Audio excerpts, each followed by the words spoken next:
Now welcome to another lightning response video where I'm going to get to a few questions this time, but since it feels like it's been forever since I did any type of theory video, let's start with this question from Sergeant AJ who asked, "Hey Thor, I am curious, where do you think Ahsoka Tano was during the sequel trilogy since we are getting a season 2 of Ahsoka series? Personally, I am very fearful because based on what we know so far, I think she either pulled a Jake Skywalker and didn't help the Resistance fight the First Order, since Dave Filoni told us Ahsoka is alive during the rise of Skywalker. This is a big problem for me, as I think she would be willing to help Luke and Leia fight against the First Order, but I would love to know where you think she was during the sequels."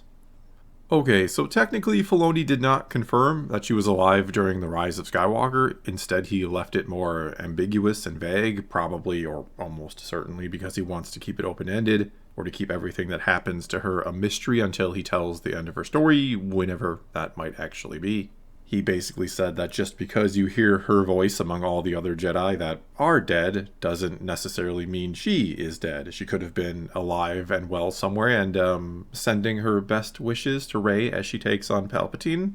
However, if that is the case, if she is indeed alive and aware of Rey and her struggle against Palpatine, or just the fight against the First Order in general during this whole time period, it does make one have to ask the question of where was she or what was she doing that was more important than all of that? What exactly has she been doing all this time instead of helping Rey and the Resistance stop the First Order and ultimately stop Palpatine?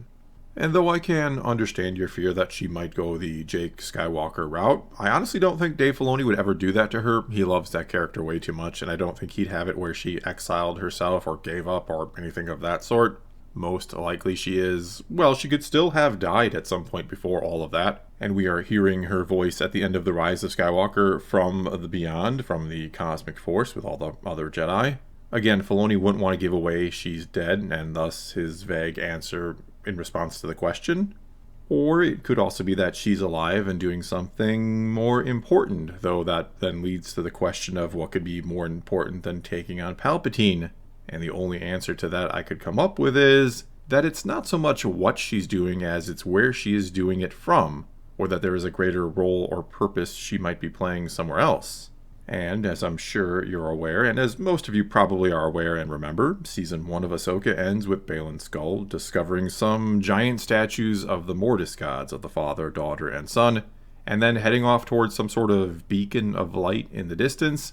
He even talks a time or two throughout the season about seeking power and the beginning and all these sorts of things. And as I'm sure a lot of you also remember, in the Clone Wars, Anakin, Obi-Wan, and Ahsoka go to Mortis, and Ahsoka is ultimately killed and brought back to life by, well, basically by the life essence of the daughter. She gives her life for Ahsoka, and ever since then, we've seen a convor, which is a bird-like creature, one named Morai, that has the colors of the daughter and has been sort of following Ahsoka around.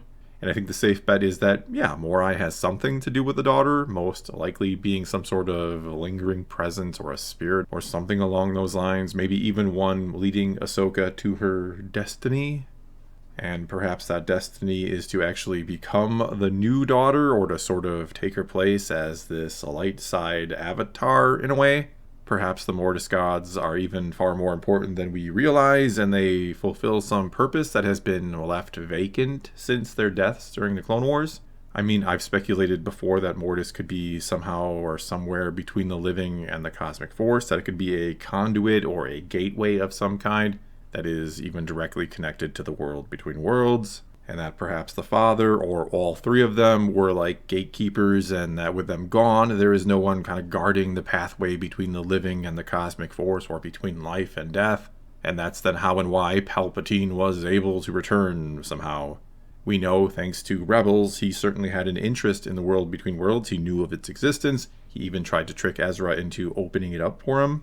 And yes, I know many of you out there really don't care about Palpatine somehow returning and don't want them wasting their time explaining it, or just don't care in general. But I do think it's quite clear from The Bad Batch Season 3, as well as even The Mandalorian, that they are going to explain all of this, and that it's not going to shock me if the Ahsoka series and whatever ultimately happens with the Mortis gods, if that plays some type of role in all of it. That the reason Ahsoka isn't there helping Rey in the sequels or when she faces Palpatine is because she is in Mortis, ready to, I don't know, basically slam the door shut on the spirit of Palpatine when he gets killed again, to trap him once and for all within the cosmic force.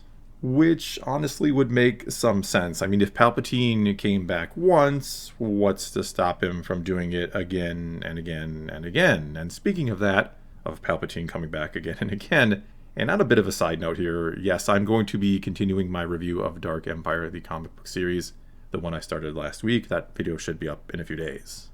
Anyway, that's kind of my guess for Ahsoka, that she becomes essentially the daughter, in large part to become some sort of gatekeeper to stop Palpatine from returning again.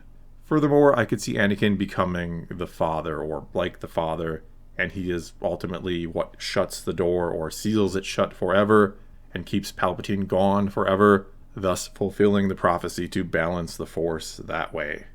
And to be clear here, if I am somehow right or on the right track, I'm not saying I love these ideas, or if they do them it would make everything a-okay now. I just enjoy doing theories, even if it's about the sequels that not everybody cares about. And I could certainly see all of this leading to something like this, something where Palpatine is going to be closed away forever because of what happens with Ahsoka and Anakin in Mortis. As for who then takes the spot of the son, well, it could be Baylan, I guess, though something doesn't feel right about that. I don't know that he feels like the manifestation or the epitome of the dark side. So I'm honestly not sure who would fill that spot. Perhaps it is a character we haven't been introduced to yet, or it is a surprise returning character. Or yeah, maybe I'm just way off with all of this and it's not going to be playing out this way.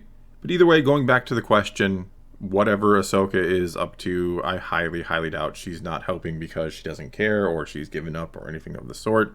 If she's not the daughter on Mortis, I would say she's either dead already or doing something else important elsewhere in the galaxy that Filoni will eventually tell us about.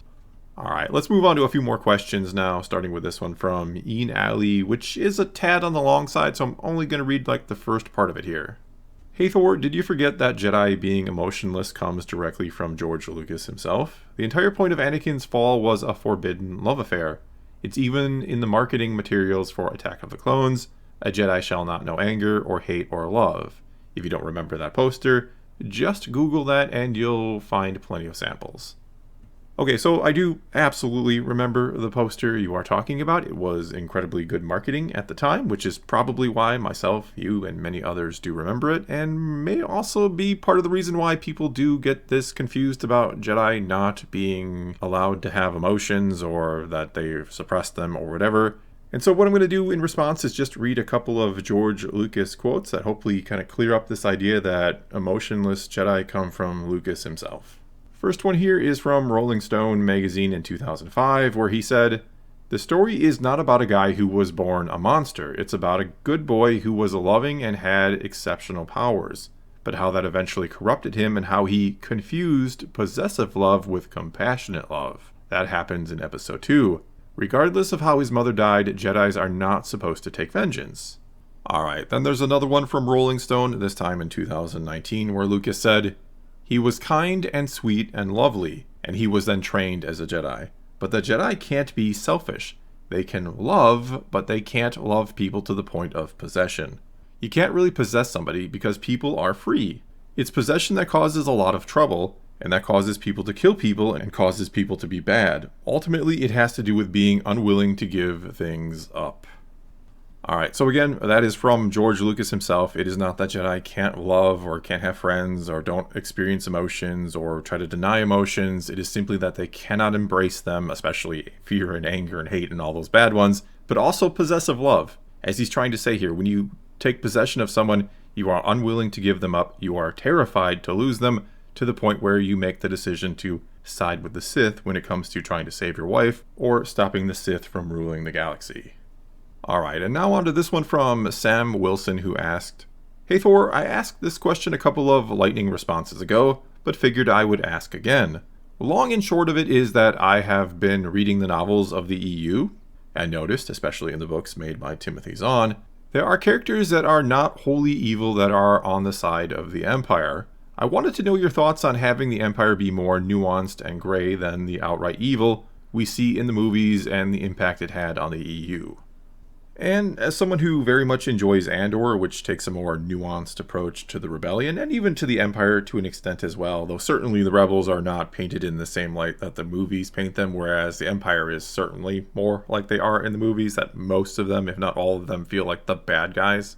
I'm fine with a nuanced approach towards the Empire, especially in the books, because I think the movies should be kind of reserved for the more straightforward good versus evil stuff. And then if you're someone who enjoys the galaxy of Star Wars, the stories of Star Wars, and wants to get far more into it, then yeah, go read the books and realize that of course there are going to be people on the Empire who are not wholly evil. Just as not everybody on the Rebellion is a true goody two-shoes, right? So yeah, I'm happy you're reading the EU. There are some fantastic stories in there. There is a lot of nuance in there as well, and sure, there's some bad stories and bad takes in there as well. But cool to hear you reading it, and no, I don't have any problem with the other stories, the smaller stories, the books and stuff, taking different looks at the different sides of the conflict between good and evil. Moving on now, we have a comment from D-Train who asked, "Hey Thor, all of this discussion about whether this show, that being The Acolyte, is going to break canon on the Sith and Jedi has got me thinking about something I want your opinion on.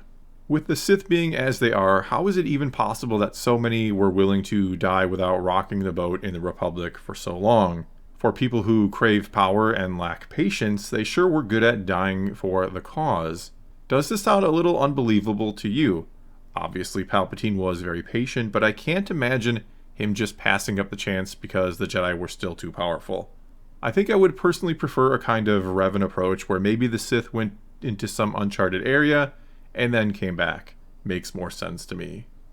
And I do agree, that does kind of make more sense than the Sith just kind of waited around for 1,000 years, all thinking that, well, I'm not the one, so I'm not going to make waves, and I'm going to pass on my legacy to the next one, because that's kind of the opposite of what the Sith do.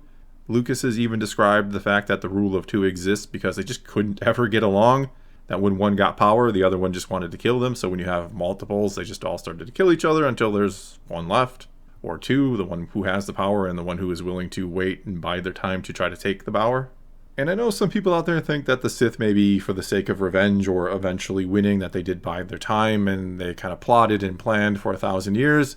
But I'm going to assume it was more chaotic than that. I'm going to assume that anytime they started to plan, the Sith apprentice probably ruined the plan and said, well, I'm not going to serve you as we try to defeat the Jedi, and he kills the Master, or he himself gets killed and then they have to start over. So either your idea where they were kind of off somewhere else and maybe they were more prevalent there even, that people in the unknown regions knew about them, but back in the Republic they didn't, who knows. Either that works, or perhaps they just never could get organized in 1,000 years, and it was kind of this bloodshed of them killing each other in the shadows and never revealing themselves to the Jedi, or the Jedi finding out about them, to the point where we do see or hear Ki-Adi-Mundi in The Phantom Menace kind of scoff at the idea of the Sith returning, that they have been gone for a millennium, which is of course where my problem comes in with the Acolyte, and apparently the Sith bubbling to the surface a bit at this time period, or 100 years before the prequels. But I guess we'll have to wait and see how the show actually handles it. But anyway, for now, that's going to be all I got for this time. So now it is your turn to take to the comments below, and tell me what you think of my little theory about Ahsoka, or tell me what you think about anything else I had to say. Or, of course, you can always ask a question for a future lightning response video. All you got to do is start your comment off with "Hey Thor" and then ask away. But whatever you choose to do, leave those comments below. Let's talk some Star Wars. And until next time, thanks for watching.